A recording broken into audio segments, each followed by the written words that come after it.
প্রধানমন্ত্রী তারেক রহমানের সফরের পর বাংলাদেশ ও চীনের মধ্যকার সম্পর্ক দ্রুত গতিতে এগিয়ে যাচ্ছে বলে মন্তব্য করেছেন চীনের রাষ্ট্রদূত ইয়াও ওয়েন।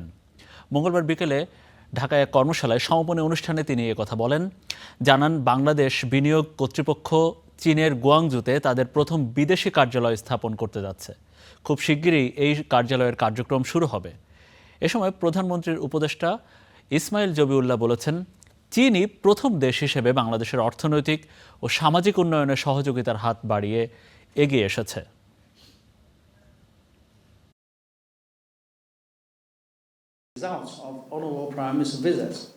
প্রধানমন্ত্রী তারেক রহমানের চীন সফরের পর দুই দেশের সম্পর্ক আরও ঘনিষ্ঠ ও গতিশীল হয়েছে।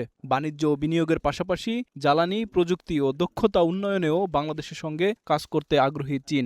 এসব ক্ষেত্রে পারস্পরিক যোগাযোগ ও বাণিজ্যিক সহযোগিতা বাড়াতে চীনা ভাষার দক্ষতাও গুরুত্বপূর্ণ। জিওপলিটিক্যাল যে একটা ব্যালেন্স দরকার, সেখানের প্রয়োজনও আমাদের চায়নার সঙ্গে সম্পর্কটা এগিয়ে নিতে হবে। চায়না রিয়েলি এগিয়ে এসছে, এটা আমরা দেখতে পাচ্ছি। আর আমাদের প্রুভেন ট্র্যাক রেকর্ড চায়নার জন্য ভালো আছে।